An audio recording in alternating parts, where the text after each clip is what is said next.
Welcome everybody to the January 16th meeting of the Woodland Davis Clean Water Agency. I'm Joe Cravoza, Chair, and I'd like to acknowledge that we have all members of the agency with us, and Dave Phillips from UC Davis, so fantastic. Welcome Vice Chair Marble, Directors Davies and Lee.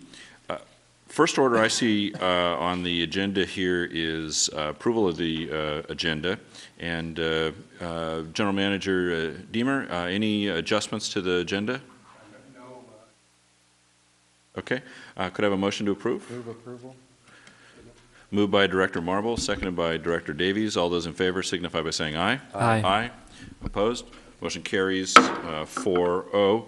I'd like to open the floor now to public comment. If there are any members of the public that would like to address us on a matter on the agenda that they cannot stay for, or a general matter that's not on the agenda, please feel free to come forward. Okay, there being no public comment, we'll move now to a presentation by Bob Thomas, the president of RD 2035. And we're going to do that before the closed session? Yep, very good. And did Bob? We saw him walking out. Yeah, Bob. I think Bob's ducking us. So let's see if we can snag him here. Are we going to put it up on the?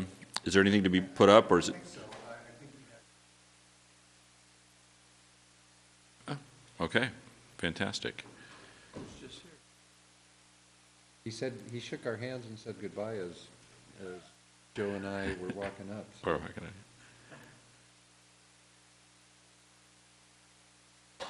Okay, we may break then. Okay, let's move to closed session now, and if Mr. Thomas is with us when we come out of the closed session, we will then let him address us at that point, make his presentation. Dennis, what's your estimate on the time for the closed session? It shouldn't take too long. It's mostly, to answer board members' questions. Right. So this is maybe 10, 15 minutes max? I would guess on that order, yes. Okay. So we're going to adjourn to closed session now. We'll go into the small conference room, and for everybody here, we look forward to seeing you 10, 15. That's our best guess.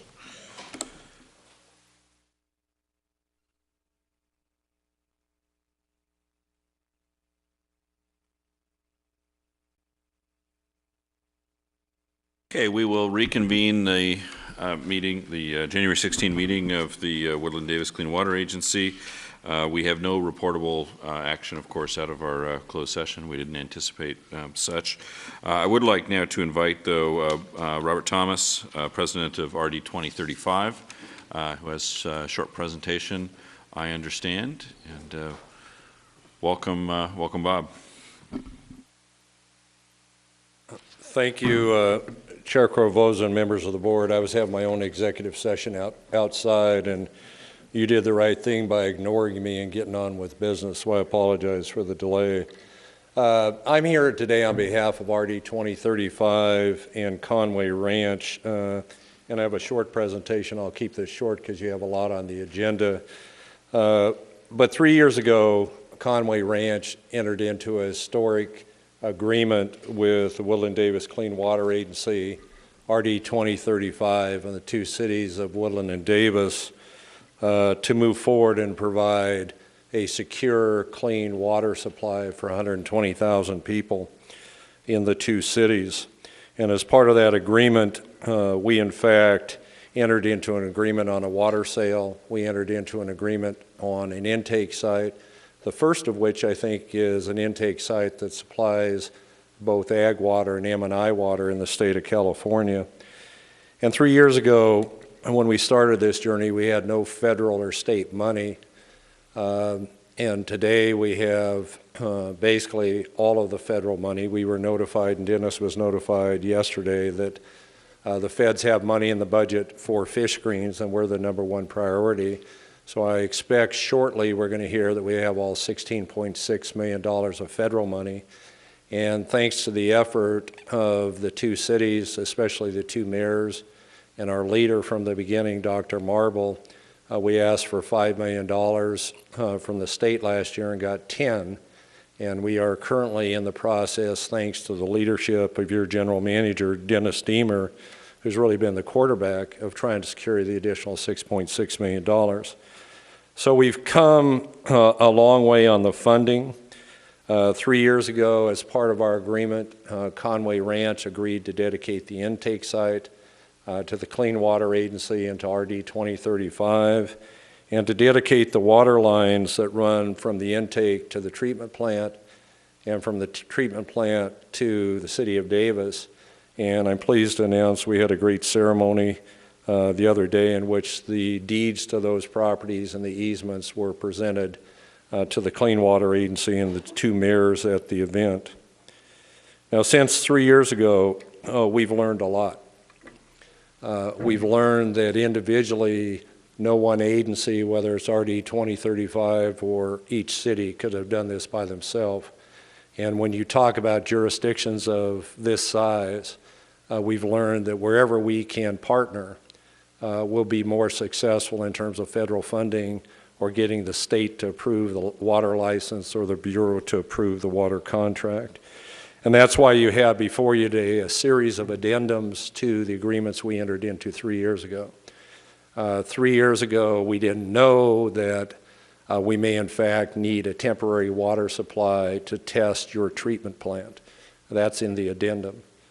3 years ago, we really didn't understand the Ninth Circuit that's being going to rule on whether or not the Bureau contracts are in fact valid. And remember, the Bureau contract that you have or are getting and the Bureau contract we have guarantee a 25% maximum cutback, which is a very important thing.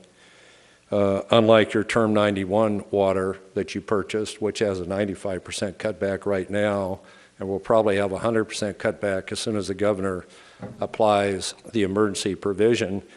The Conway water that you will own, that we own, is very, very valuable.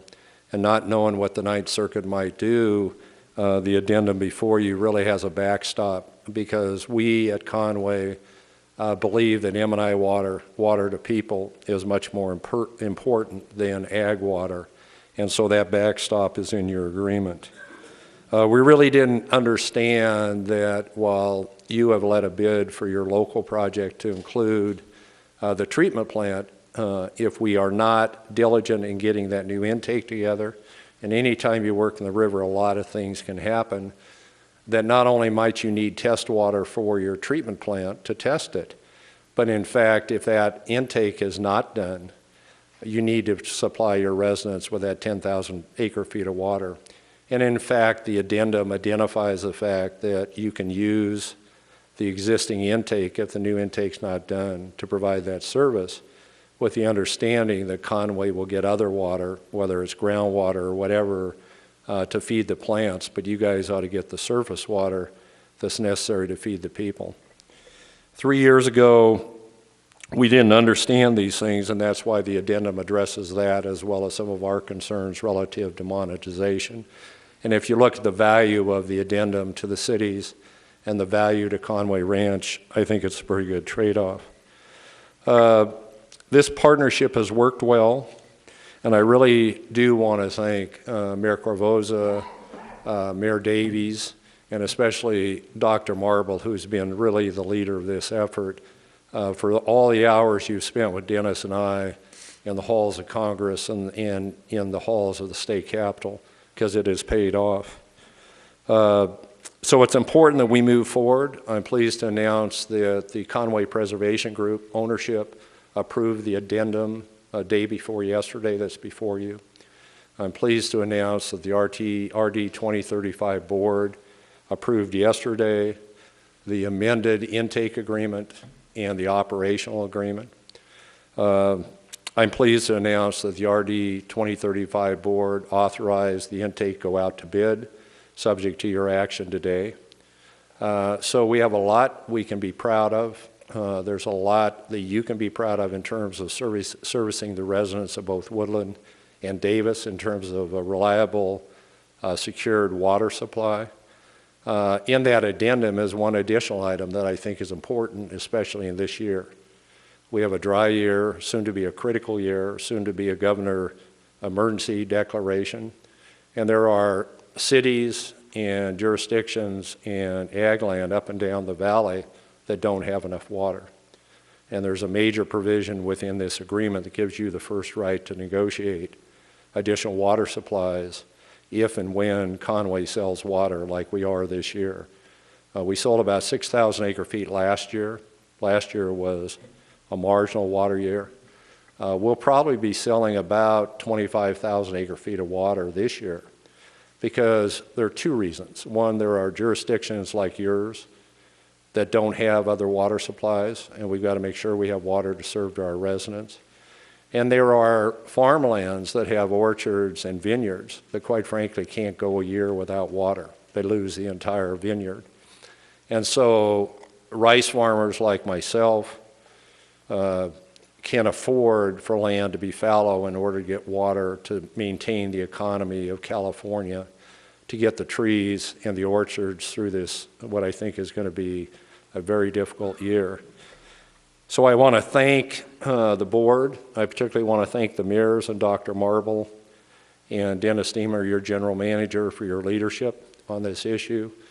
And at the ceremony that we had with Secretary Laird, encouraging him to find $6.6 million, and with the Bureau, we took a few pictures, and I want to present these to the two mayors for both cities for your leadership, your cooperation, because we've come a long ways. We have a long ways to go. I think we're smarter than we were 3 years ago, but this thing is working. So I have these plaques I'd like to present to the two mayors.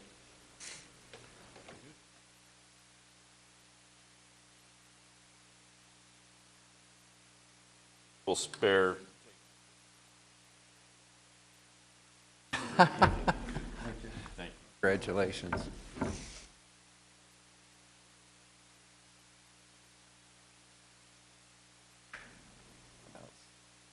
It's tremendous.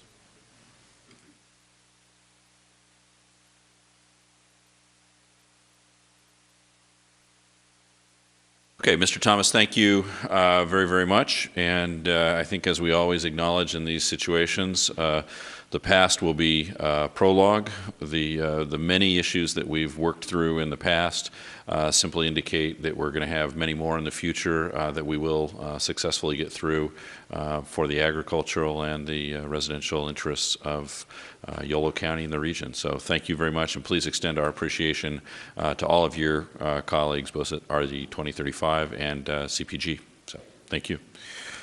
All right, with that, we will move now to agency business. We've completed the closed session. We'll go to item 2. We have 2 consent items. We have the November 21 meeting minutes, and we have a project financing update. Maybe could I have a motion to approve the minutes? Move approval. Moved by Director Marble, seconded by Director Cravoza. I'm going to abstain since I wasn't at that meeting. Perfect. Okay. All those in favor signify by saying aye. Aye. Aye. Opposed?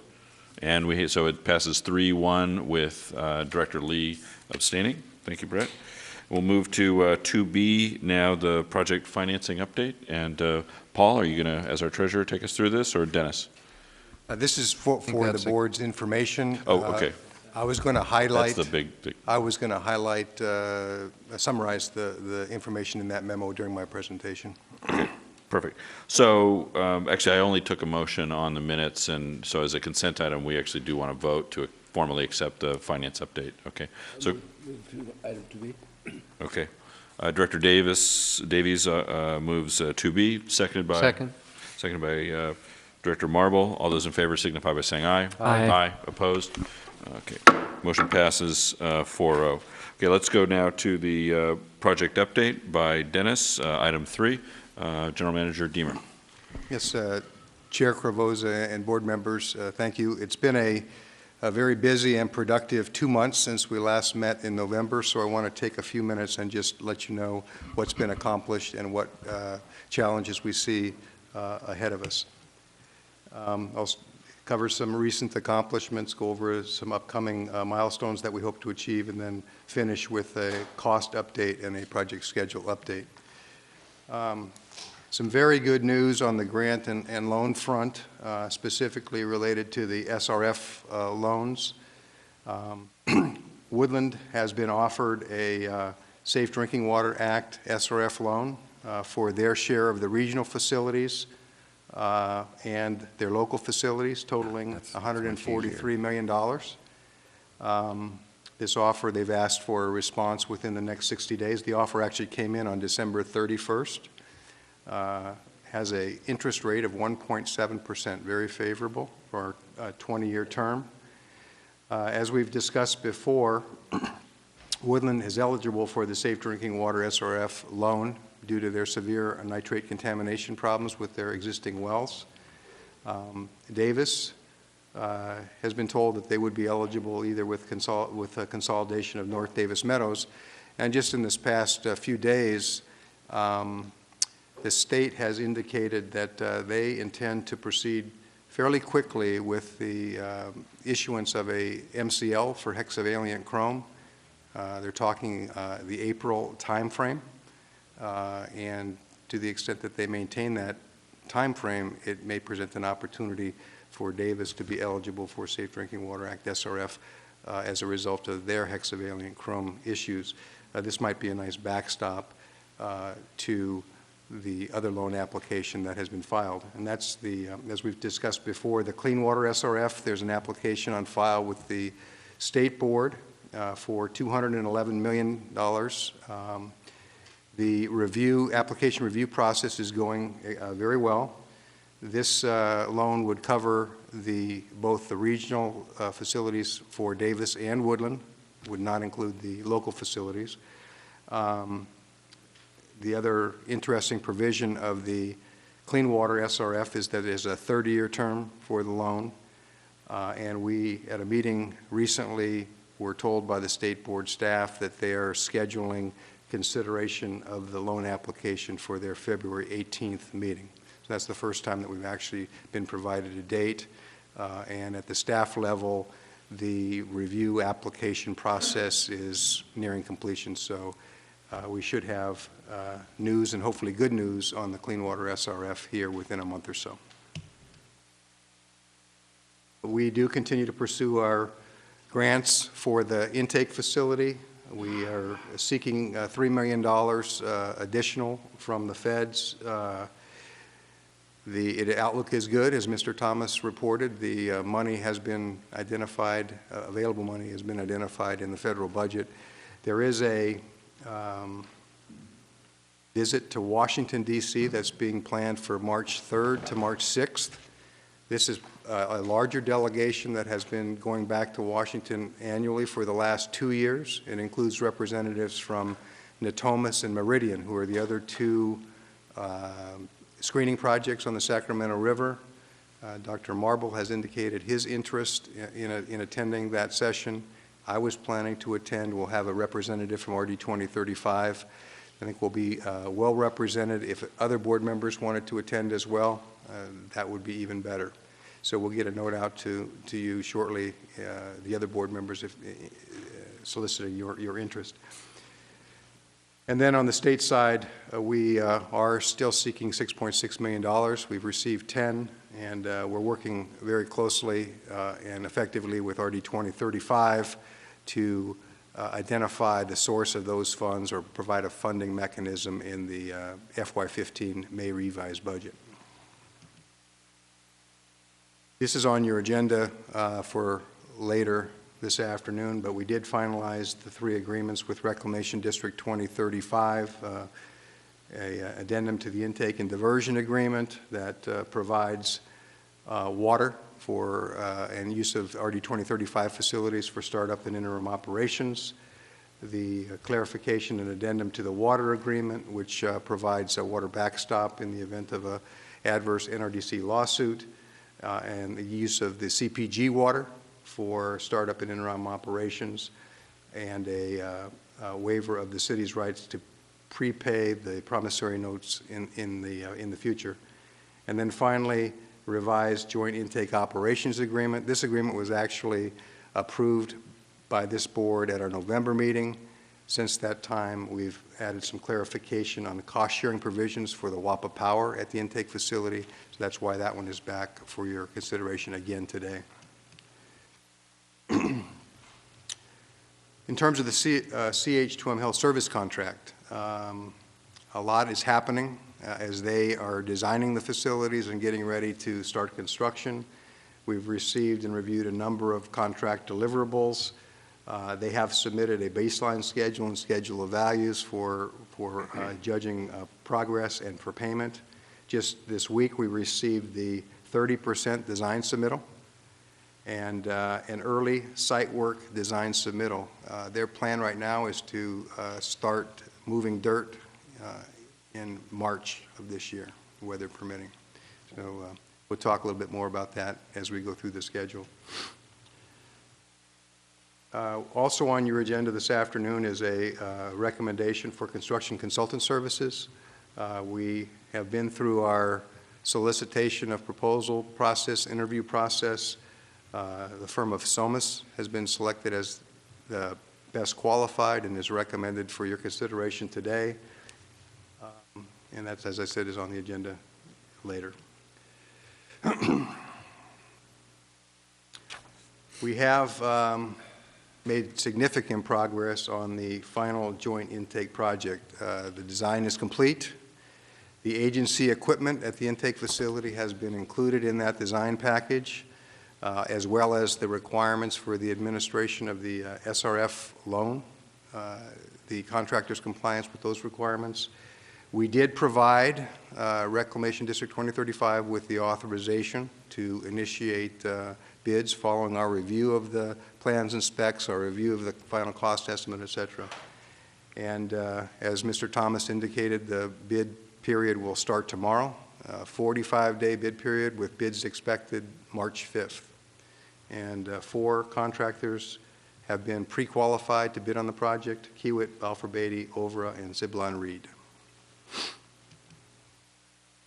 With respect to environmental and permitting, as we reported last meeting, we did receive the biological opinion from the National Marine Fisheries Service, and we're still awaiting clarification of the annual fish protection or fish notification plan, and we understand that that is coming very soon.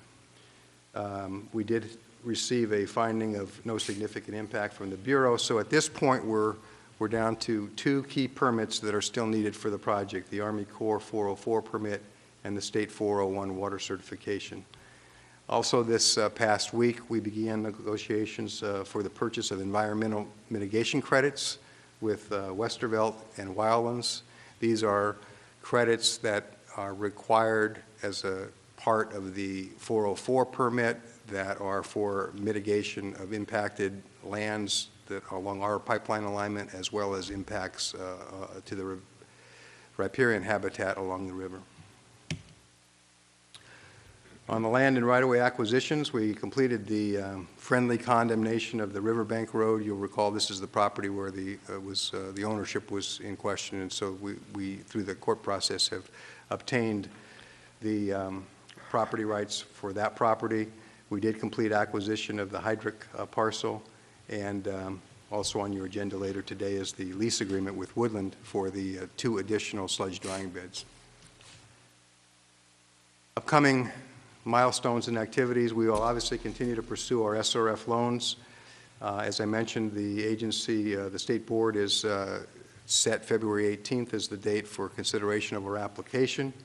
We'll continue our efforts to obtain the remaining grant funds at the joint intake, WAPA Power at the joint intake, efforts with PG&E to bring in new power to both the water treatment plant site as well as the intake site, and the Woodland ASR project is actually going to be starting their injection testing later this month. So that's an exciting opportunity to hopefully initiate the not only the ASR program in Woodland, but to learn a lot about how it might be applied regionally.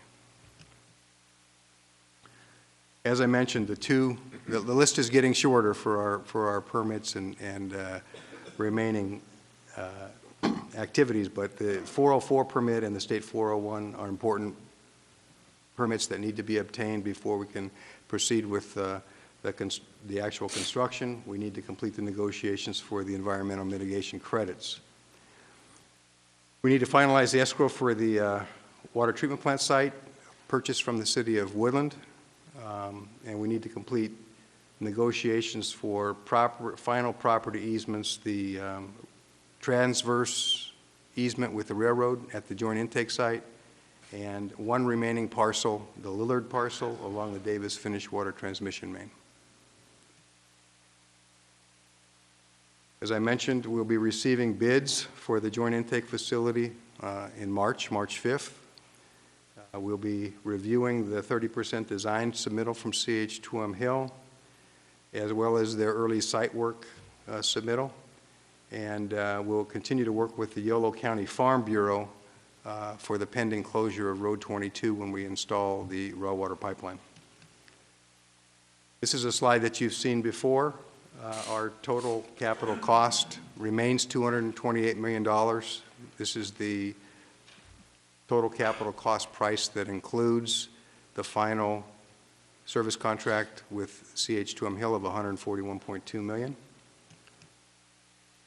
This is a slide, again, that you've seen before, but it shows where we were in June of 2009 with a total project cost estimate of $350 million, and where we are today in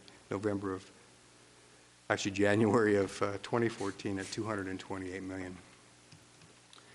This is a new slide that I've added to the presentation.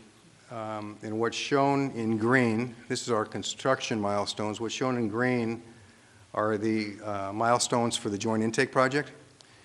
So the advertisement will start tomorrow. The award of the joint intake facility construction is late March, early April. And then at the bottom, the project right now, as currently specified, would be completed in September. In blue are the interim milestones, construction milestones for CH2M Hill. So you can see the site work beginning in March, April of this year, and then going down to the substantial completion of the water treatment plant and pipelines in May. So in May, CH2M Hill's current schedule calls for them to begin acceptance testing. There's about a month's time when that acceptance testing takes place. They currently plan to have that completed in June. So the agency will be in a position where the water treatment plant will be ready to go in June, and potentially the intake won't be completed until September. So that's where, as Mr. Thomas was mentioning, the agreements that are on your agenda later provide for the agency's interim use of the existing intake so that when the water treatment plant is completed, be able to start serving water to the two communities. And then this is the overall project schedule milestone. It shows all of the things, the key things that have been accomplished over the last year or so, and the very important milestones that we hope to obtain in the near future. Key among those is the SRF funding agreements in the next couple of months, completion of the remaining environmental permits, the award of the intake contract in March, early April, and then completion of the treatment plan in June and completion of the joint intake in September. And with that, I'd be happy to answer any questions the board might have. I've just one quick question. Typically, the SRF proceedings at the State Water Resources Control Board, are those usually handled in the initial meeting, or are there usually multiple meetings involved before they make a determination? It's hard to say, depending on the expectation is that it would be one meeting, and the reason that this application, one of the primary reasons it's being considered by the State Board is because the fact that there are the pending legal challenges in Davis, it cannot be approved by the staff. By staff. So it has to go to the Will staff full be board. giving a recommendation? Yes, and we'll be working very closely with the State Board staff, the highest level, over the next few weeks to resolve any outstanding issues they have. We'll be talking about 5956 with them to make sure that that issue is taken care of, and hopefully have it in a position where the decision makers have been fully briefed when it gets to them on February 18th. Because this is a hearing at the state board level, is there any advantage to having board chair, Mayor of Davis, if Davis is the principal concern? Is there any advantage to having any of us there? There may well be, and so what we want to do, we have a series of meetings here, one tomorrow and then next week, and we'll flesh that out and come back with a recommendation. But I think to answer your question, Director Marvel, is there's a very good chance that that would be of great help. Thank you. Good. Thanks, Bill, very much. We'll watch that closely, and we are anticipating, at least on the City of Davis side, probably in the next week or two, even at the latest, some indication or a ruling from the judge on some of the legal questions, challenges on the Davis side. So I don't know if that may also, alter the structure or something of the February 18th consideration. Maybe it becomes more of a staff issue, depending. So we'll see. Right. Yeah. Right. Good. Other questions from the board? Brett? I had a question on slide 16, the Woodland and Davis local facilities. There's a fairly substantial reduction in cost. I thought perhaps you could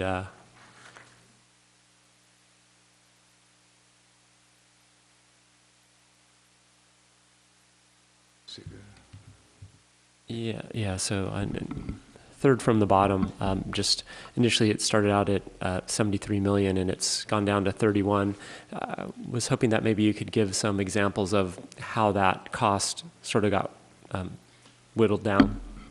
Well, in both Woodland and Davis, at the time the estimate was done in the 2009 timeframe, it included a lot of distribution facilities that were not absolutely critical to the initial startup of the surface water project.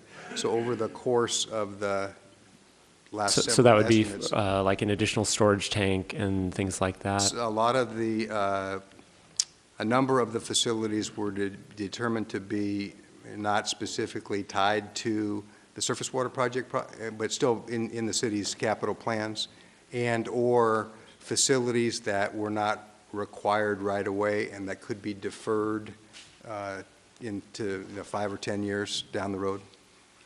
And so that's the primary reason that the number came down like it did. I can tell you, and perhaps the representative from Davis or Woodland will want to address this, but Davis is in the process, as I understand it, of reanalyzing their needs at a much more specific level, and will be coming out with revised estimates. Is that right, Herb? Okay, thank you. Good. Others? All right.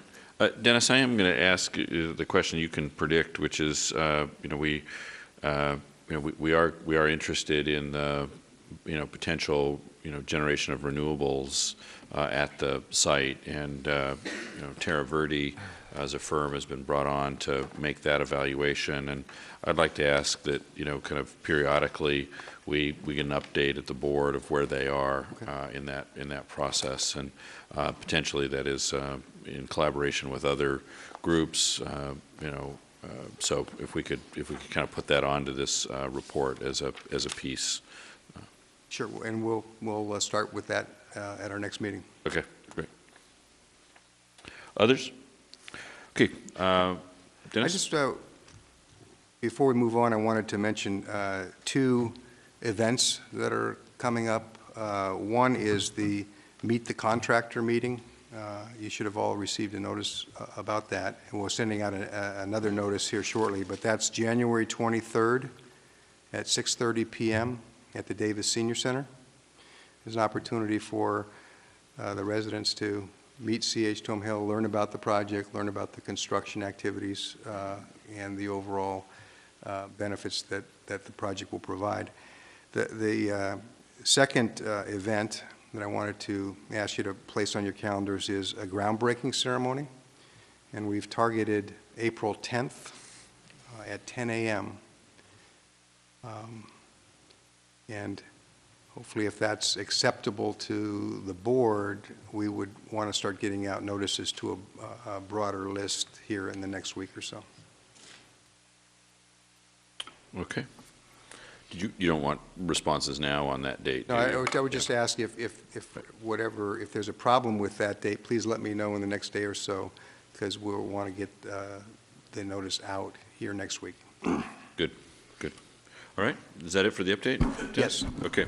All right, thank you very much. Let's move to item 4 now. This is which Dennis foreshadowed. This is consideration of approval of agreements with SOMAS for the construction-related services in association with the CH2M Hill contract for the water treatment plant.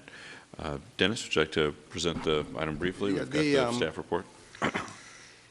The recommended contract is with SOMAS. It's for the entire length of the CH2M Hill construction period. It's for construction-related services, quality assurance, inspection, testing, oversight. They are really in an oversight role, kind of an over-the-shoulder look at CH2M Hill's work. Part of a CH2M Hill service contract is to do a lot of the quality assurance, quality control themselves, and to self-report. SOMAS's job would be to look over their shoulder, do some additional testing, and make sure that all of the things that are supposed to be done are being done, and that all of the testing is being done correctly. It's a not-to-exceed contract amount of 2.4. The actual payments would be based on the actual time spent in the field according to the hourly rates that are in the contract. Okay, very good. Are there any members of the public that would like to address us on this item? Any questions or comments from members of the board? Okay. Items moved by Director Davies, seconded by Vice Chair Marble. Discussion? Okay. All those in favor signify by saying aye. Aye. Aye. Opposed? Okay. Motion approved, and welcome aboard, SOMAS. And Dennis? I would just like to introduce Ken Stram. He's in the audience. Ken will be the principal from SOMAS on the project, and just wanted to introduce him to the board. Good. Ken, welcome aboard. Welcome to the team, and we look forward to seeing you. And maybe if we don't see you, that'll be a good sign too. So either way, we're pleased to have you as part of this great project. Thank you very much. Okay, good. All right, let's move now to item 5. Again, something foreshadowed by General Manager Deemer. These are 3, key amendments, agreements to advance us forward. There's been negotiation on these over the last 6 weeks, a little bit more, perhaps as well. And so I think I'm going to recognize Dick Shanahan to take us through these. In addition, we've got the staff report, of course. Dick? Thank you, Mr. Chairman. Dennis Deemer's asked me to address agenda items 5, 6, and 7. We'll go through them one at a time, but they're a package of agreements and actions related to the 2010 water agreement and intake agreement you entered into with Conway Preservation Group and RD 2035. Mr. Thomas, in his presentation, provided a nice background and foundation for what happened in 2010 and what has transpired since then, and what we've learned and some changed circumstances that led to a variety of issues and changes that the parties needed to negotiate and address. So we've been doing that in the last several months, and they have culminated in a package of agreements. The first 3 are presented under this agenda item number 5. It's the Joint Intake Operations Agreement, the first addendum to the intake agreement, and the addendum and clarification to the water agreement. The Joint Intake Operations Agreement, that one is a fairly simple item. You actually approved that agreement in November. Since November, we learned about additional provisions on the allocation of the WAPA, Western Area Power Administration, the opportunity to buy lower-priced WAPA power. There was some cost provisions that have been added to that contract, non-controversial, but that one's back on your agenda packet because that was a fairly substantive addition since what you approved in November. As to the first addendum to the intake agreement. This is one that deals with construction-related issues between you and Reclamation District 2035. It confirms the cost-sharing obligations between the parties during construction and addresses other construction funding details. Significantly, two new issues is because of the schedule conflict that Mr. Thomas and Mr. Deemer outlined between the completion of the water treatment plant and the regional facilities, most likely preceding the completion of the joint intake, we have this interim water need. This agreement allows us to use the 2035 facilities during that interim period of time, which is very helpful. And then the other significant change is because of the timing on the grant funding, we need to proceed with the intake project now because of schedule and the need to complete the project by 2016. But as Mr. Deemer outlined, we're still pursuing some additional state and federal grant funds, and that poses the schedule dilemma of do we freeze the project until all that grant money has been secured, or do we keep going and concurrently pursue the grant funding? Staff's recommending that we go forward and concurrently pursue the remaining grant funding, but doing so then we assume, the agency assumes the risk that the grant funding won't come in, and this would obligate us to cover any grant funding shortfall. So that's a significant provision in that contract. The last of these three under this agenda item is the document called Addendum and Clarification to Water Agreement. This one would do several things. First of all, it would commit the agency to approve the Bureau Settlement Contract, which is coming up on a later agenda item. It would commit the agency to proceed to close escrow on the water right purchase transaction. Also significantly, it addresses the backup water supply issue that Mr. Thomas referenced. The agenda report talks about this troublesome NRDC versus Salazar case and potential Endangered Species Act complications that could affect your backup water, your base water supply from the Bureau. We have agreed with fair terms, we think, with CPG on a backup water supply under the CPG supply in the event of adverse developments from that case.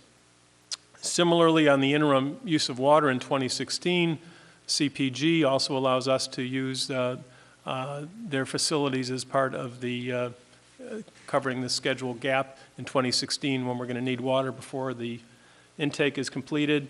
And then the last key component of that contract is it's contingent upon later city council approval of terminating your prepayment rights. And under the under your 2010 water agreement, there's a 24-year payment schedule, and as part of that current transaction, either city could prepay that right at any time during the 24-year prepayment period. CPG is asking, as part of this package of compromise deal points, that these cities eliminate that right in the near term. That you'll have the opportunity in the coming months to prepay if you wish, but absent that, then those rights would be eliminated. Those matters will be coming to the city council separately later this month. Okay. And Dick, it looks, I think Paul, as our treasurer, wanted to maybe add a little bit of comment on the prepayment issue, which is, complex, but we've worked hard on it. Yeah, no, I think Dick got to it. There was a statement there that the cities would need to agree to eliminate the option to prepay. That's not precisely, there are a couple of prepayment provisions in the existing agreement. The first being upon notification from Conway Preservation Group of their intent to monetize. That opportunity remains in the agreement, so we still have that flexibility. And then the agreement also states that should that occur at any time in the future, the cities could have sort of a second option, and that's the one that has been requested to be eliminated. And so just want to clarify that we still have the primary opportunity in the short term potentially to look at prepayment. Perfect, perfect. And the issue will still go to the cities for their own action before there's any final action by this body on kind of adopting the waiver of the prepayment. Right? Correct. And if the city councils approve the changes to the installment purchase agreement, then those changes, as well as changes to the promissory notes, would need to come back to this board for later approval. Right. So the council, the key action to make this happen goes to the councils before we would take any final action at this body. Correct, because as to this particular business deal point, it really only affects the the cities as distinguished from the agency. Okay, very good. And that summarizes 3 very significant contracts are in your packet. There's more information in the staff report. Any of the directors have any questions? Okay, let me see if there's any public comment first, then we'll come. So are there members of the public or any of our partners that want to comment on these 3 amendments, agreements that we have before us? Mr. Thomas from... If I could, Chair Corvoza and members of the board, just one clarification on the addendum to the water sale purchase agreement. I think the presentation is absolutely accurate in terms of sequence and process. I had a question, and that is, as I understand it, the issue of the addendum to the water agreement that's before you requires your approval, and the monetization issue requires separate action by the City of Woodland and the City of Davis. And as I understand the linkage that's in the agreement before you, and that's why I want to get some clarification, that you could take action today approving it with the understanding it still requires the 2 cities to approve it. I don't understand necessarily why it would have to come back to this body if everybody understands you're approving it subject to their approval of that one provision. If they in fact approve it, it shouldn't have to come back. If for some reason they don't approve it, and I'm not sure why they would given the value of what you're getting in terms of the water deal, then there is no agreement. So I would suggest and ask that you consider to streamline the process, approve that today if that's the will of this board, subject to the separate actions by the council, and then it's a done deal and doesn't need to come back other than reporting. Just a suggestion, Dick, and from a process standpoint, in terms of the facts, you're absolutely correct. Yeah, and if Joe, you want me to respond? Yeah, if you would, sure. Yeah, and this is just an issue really relates to sort of the relationship between the agency and the cities. As to this particular business deal point, this is a City of Davis, City of Woodland specific issue, and agency staff felt it might be presumptuous asking this board to improve an important business deal point that directly affects the 2 cities without each city council and its city staff having an opportunity to first evaluate and decide that issue, and then if those agencies, if the cities want to approve it, then coming back to you to also approve. We thought that was a more appropriate order to resolve this as opposed to the other where this agency approves it and then puts the 2 city councils in kind of a more of a forced position to respond to something you've already approved. Yeah, I think that is. But it could work either way, and it's really up to the board in terms of how you want to structure that. But that's how staff has approached it. Right. Good. Yeah, and I think that I think it is because it is primarily an issue of city finance that it works well in this situation to take it to the cities first. Mr. Thomas, I appreciate the comment there. It's absolutely correct. It could go either way. I think just the relation between the JPA and the cities, when we've got something primarily JPA, we kind of start here. And in this instance, it fits a little bit better to have the first action taken at the city level. Paul? Yeah, if this helps to clarify, it is a complex arrangement due to the relationships.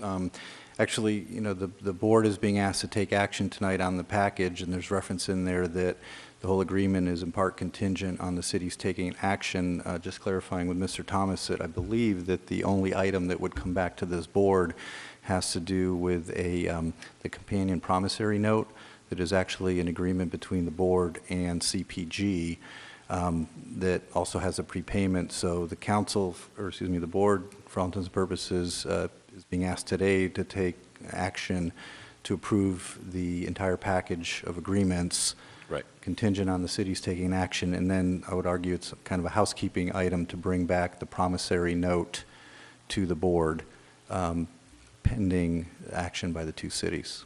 Yeah, I think what's key is that the promissory note action is not, presumed in any way until the cities take their vote. Okay. Any questions on that, Brett? I guess I don't see how we're sort of taking away from the sovereignty of the cities we represent by approving the whole package with the promissory note aspect contingent on the cities approving it.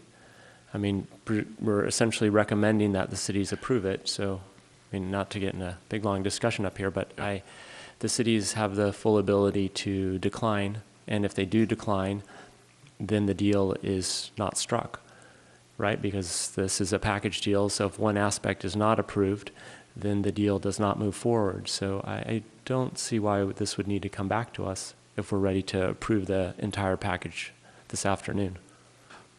Right. I think the answer is that the entirety does not come back to us, but the promissory note, whether you call it housekeeping or whether you call it the final action.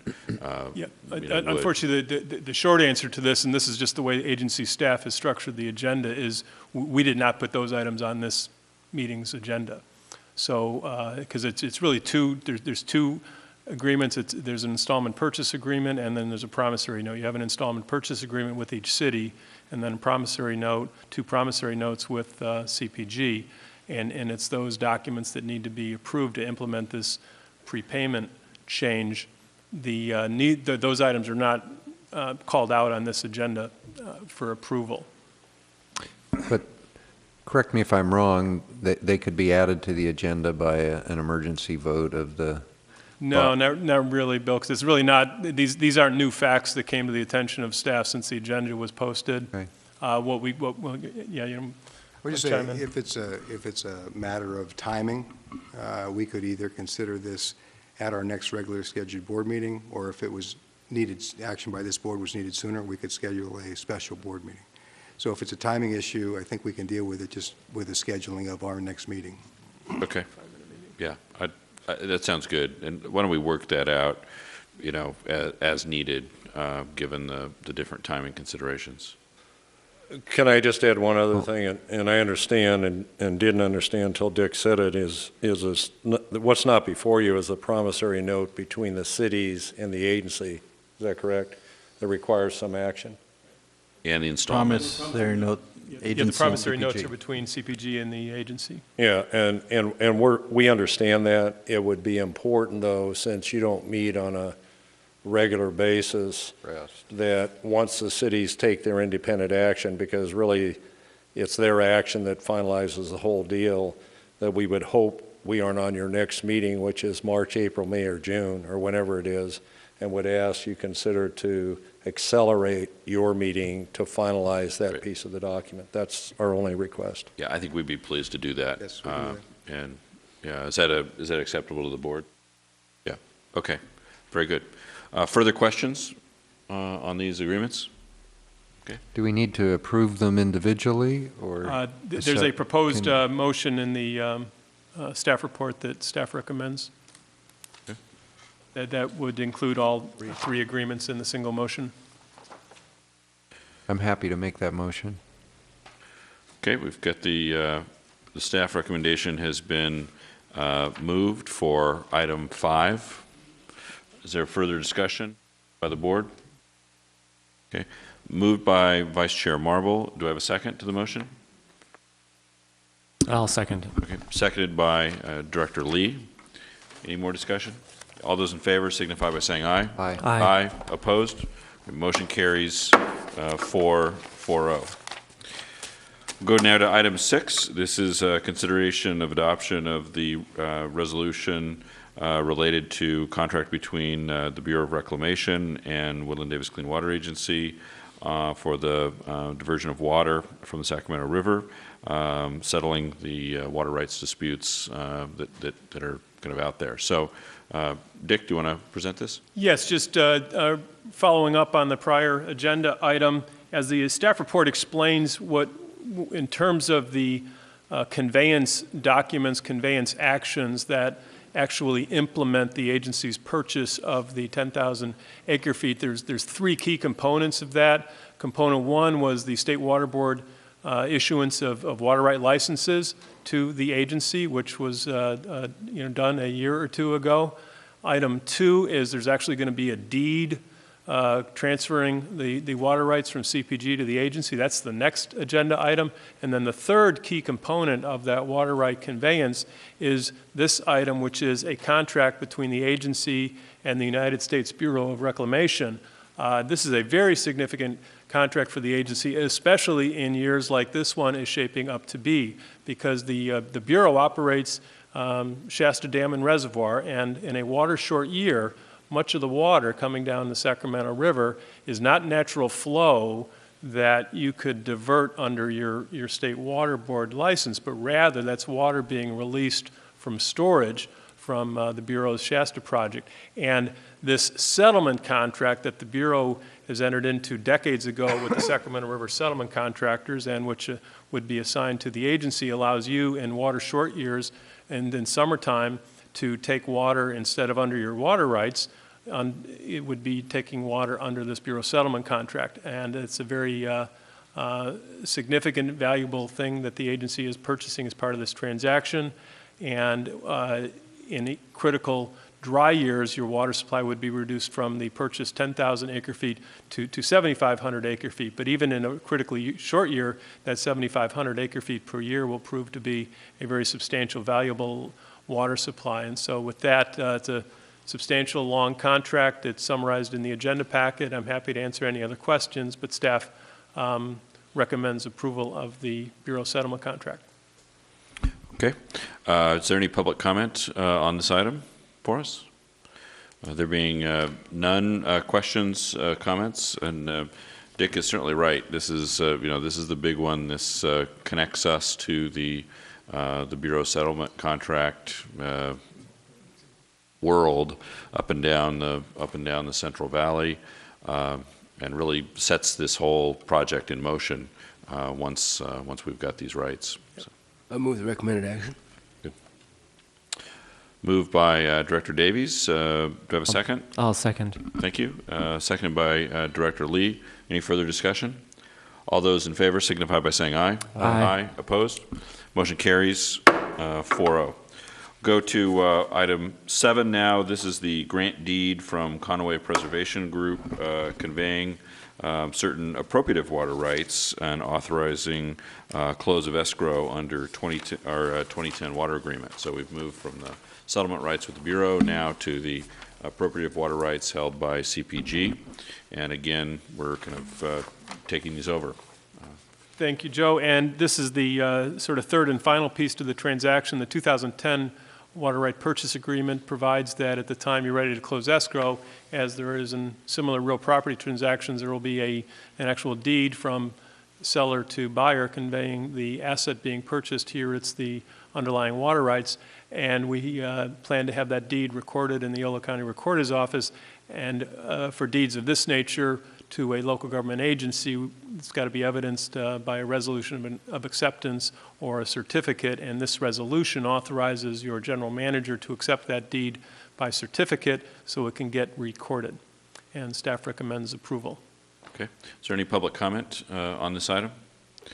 All right. There being none, we'll go to any questions or comments from the directors of the agency. Anything here? Okay. I'll make a motion to approve the item as staff has recommended. Okay. Moved by Vice Chair Marble. Do you have a second? I'll second. Seconded by Director Lee. Further discussion? All those in favor signify by saying aye. Aye. Aye. Opposed? Motion carries 4-0. We move now to the ground lease between the agency and the City of Woodland that will give us some room for the solids drying beds site. This is part of the proposed project by CH2M Hill. Part of the design of their project requires these beds. And Dennis, do you want to take us through this a little bit more? Yes. When the agency first specified its ideal project or its benchmark project as part of the proposal process, we had included mechanical dewatering of the solids from the wastewater, from the water treatment plant. When CH Tom Hill made their proposal, they came forward and suggested that we could save $1.4 million in capital cost and over $5.5 million in operating costs over the life of their operating period if we went to a less energy-intensive, more passive sludge drying bed concept for dewatering of the solids. Staff thought that this was a very good idea, an opportunity to save money, as well as an opportunity to have a less energy-intensive dewatering process. What's required in order to allow the solids to be dewatered passively with drying beds is an additional 21.6 acres. The existing site has enough room for 2 drying beds. We need a total of 4. We need 2 more, and that's the 21.6 acres. So working with the City of Woodland, they have we've come up with a lease of that 21.6 acres, which is immediately east of the water treatment plant site. We're recommending board consideration and approval. We think it's a good thing for the project and a good long-term solution for the agency. The City of Woodland has, graciously worked with us to structure the lease agreement, and we're pleased to recommend approval to the board today. Thank you, Dennis. Any comment from the audience on this matter? Welcome, Mr. Thomas. Thank you, and then I'll get out of your hair. The proposed drying beds, Conway Ranch and RD 2035 supports in terms of the use of those facilities. Let me point out, and the city manager Navazio can speak to this, that happens to be on city property within your 900 acres of your spray fields for PCP. And just for the record, it's my understanding there are provisions within the contract that should the City of Woodland decide that property is necessary for development, there are provisions that allow for the relocation of those drying beds. That is an underutilized piece of city property that's being considered as part of the general plan, and I just want a confirmation relative to those provisions within the lease document. Assuming those are correct, we support the item. Okay. I guess, Paul, would you like to speak maybe as the city manager of Woodland? Great, we'll change your location. So, good. Yeah, I would just say that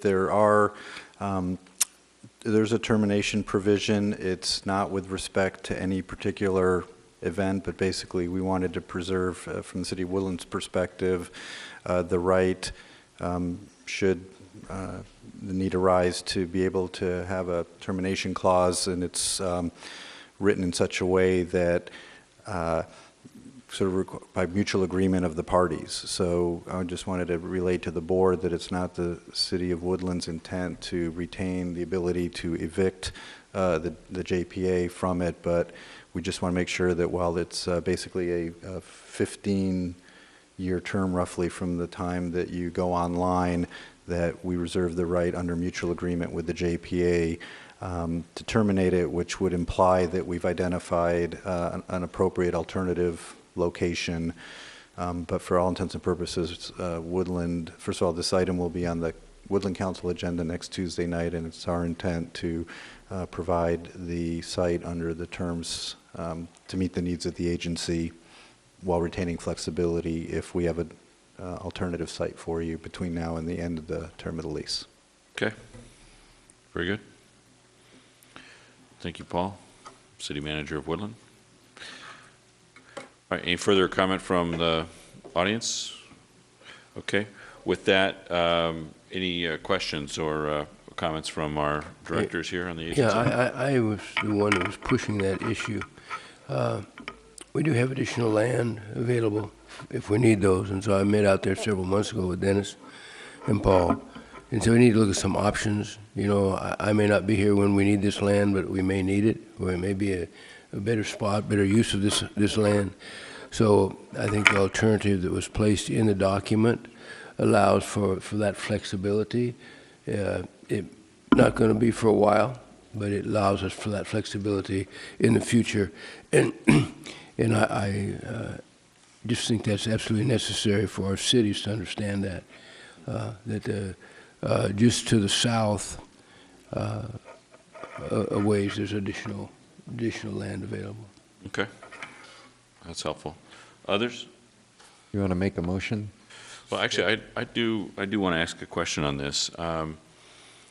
You know, 15 years, but this is a long-term, you know, project, of course, and so we do have to be, you know, cognizant of, you know, price certainty for both cities beyond the 15-year point. So I'd like to ask Dennis or Dick how we guarantee that. I mean, if all of a sudden at year 16 we're on the open market looking for land for drying beds, I just want to understand what happens beyond the 20 years, or the 15, excuse me.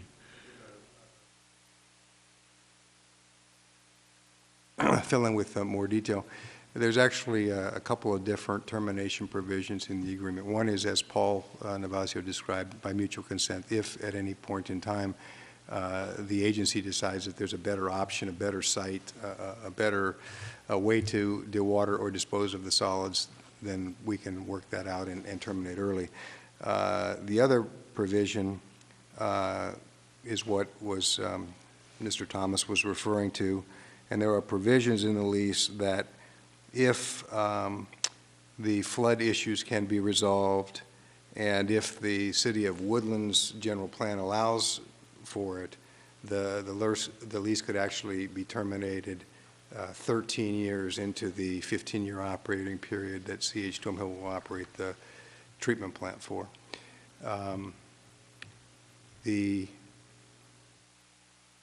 The alternatives that the agency would have, and we have explored, we could go to a site, another site relatively close to the treatment plant and construct the additional drying beds that are being displaced. Mm-hmm. Or alternatively, we have done some preliminary work looking at whether or not it would make sense to transport the solids via pipeline to the Woodland wastewater treatment plant. And those are the kinds of options that if the lease were to be terminated, the agency would be moving to. Okay, but beyond year 15, do we basically have no you know, allocation of land for drying beds to support the project? There's the opportunity to renew the lease under the terms and conditions that are specified. Okay. So we renew, say we do renew, and then Woodland was still, if Woodland needed the land, they'd have the ability to make us whole. I mean, essentially, that's what we want, right? Actually, at that point, as staff has analyzed it, I think we would, the benefit would be achieved, and we would be in a position to, find another site, and that would be an agency expense. Okay, Paul?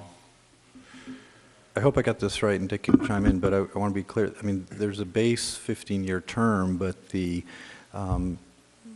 agreement basically states that the lease is automatically extended at the end of that term unless notice is given, I believe, 3 years before the extension. So the intent was to provide, A, it's automatic renewal, B, ample time should there be a request not to renew it, and then just this out clause if there's agreement by all parties,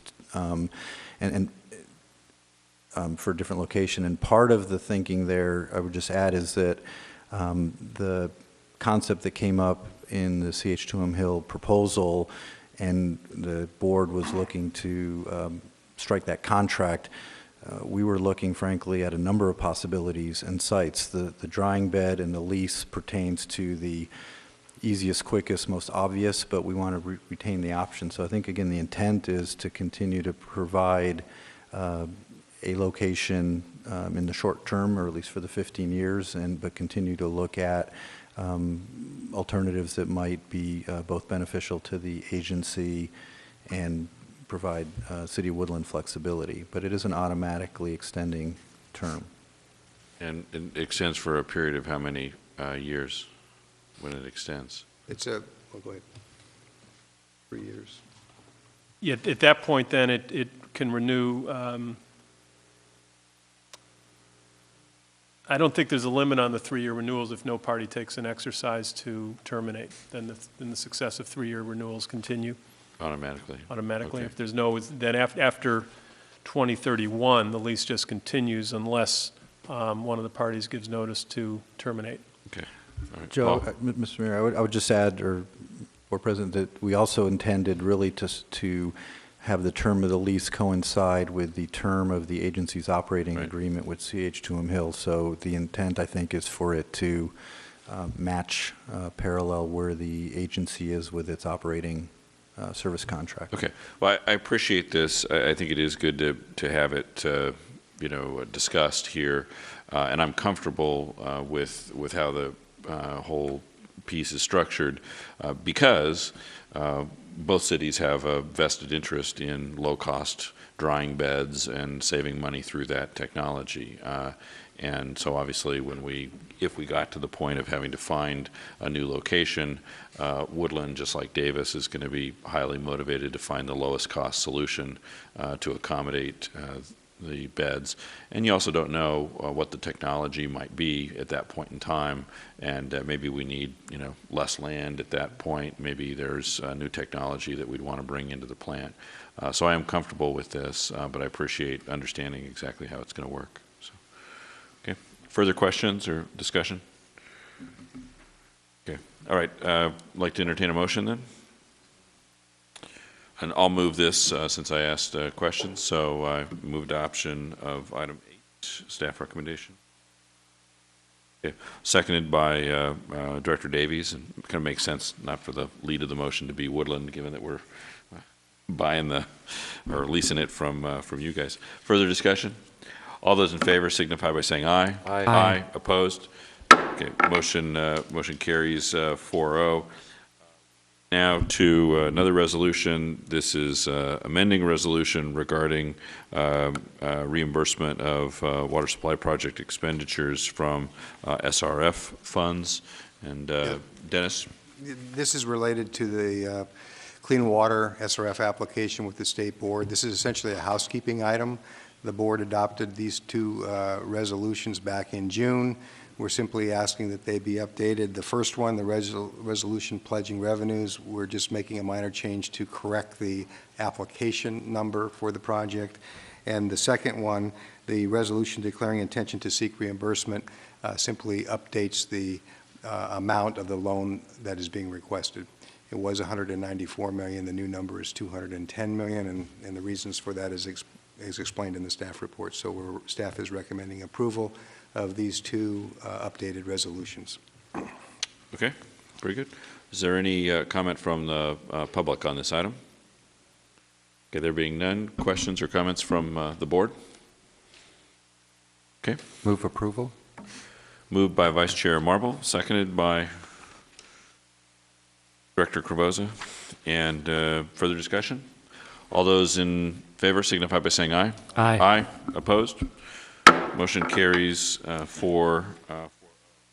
We move now to item 10. This is now addendum 6 to the project final EIR. This relates to the solids handling and pipeline placement. Dennis? Yes, Board Member, Chair Cravoza and board members, this is CEQA addendum number 6, and hopefully our final CEQA addendum.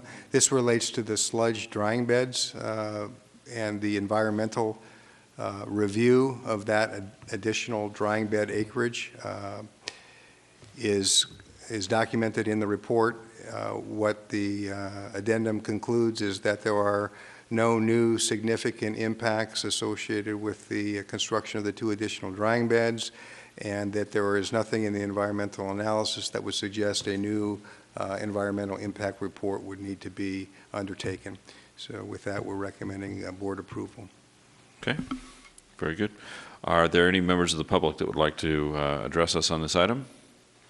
There being none, any comments or questions from agency directors? Okay, all right. Could we have a motion? I move the item. Okay, moved by Director Lee, seconded by Director Davies. Okay, all those in favor signify by saying aye. Aye. Aye. Opposed? Motion carries 4-0. We'll move now to item 11. This is our long-range calendar. First item might be to at least begin to hold a possible date after the city's consideration on the finance side question. And I think we anticipate Woodland taking the item up on January 21st and Davis taking the item up on January 28th. So we might look a little bit beyond that. Yeah, the normally scheduled board meeting would be February 20th. There are really just two items that are time sensitive. One would be the change order with CH Tuam Hill. The other is any action by the board on SRF loan acceptances. And those would be the ones that we would want to make sure that we get board action on in a timely manner. And then the other one, obviously, Chair Corvoza, is the promissory note action that you just mentioned. Okay. I guess maybe I'd like, we'll ask you, Dennis, to work with the RD 2035 and CPG folks to see if just how accelerated they might want that, if it's helpful to them or if it's not. But I think if they do want something following the city actions, if the city's vote along the lines that we might anticipate, then we do have a Thursday, the 30th of January, as possible. I don't know if other directors might see that as open time. I do. I can make it January 30th. Okay. February 6th would be a problem.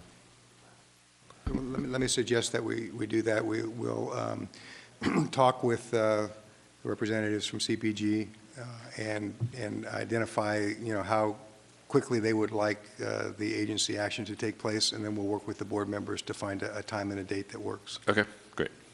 Okay. Thanks. And just as general background, it looks like 30th might be better than the 6th.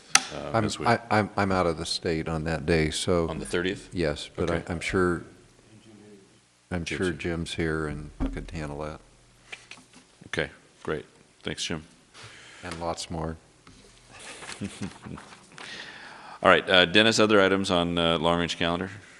No, I think the two items that I mentioned earlier are the most important, and we'll obviously want to take prompt action on SRF loans when they become available to the agencies.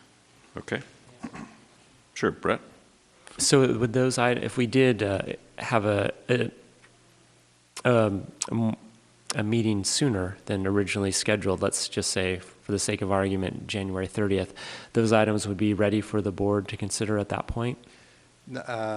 It's possible, likely, that we could have the change order issue ready, but the SRF loan wouldn't be, because that's not being heard until February 18th by the State Board. I see. Okay. Thank you. So what I would suggest is if we do have a earlier meeting, that whatever other items are ready, we'll add them to the agenda. And if not ready, we'll wait till the regular scheduled meeting or the March meeting. Okay. Thank you. Okay. On the long-range calendar, also want to note a conflict on July the 17th. I have a League of Cities Board of Directors meeting on that day.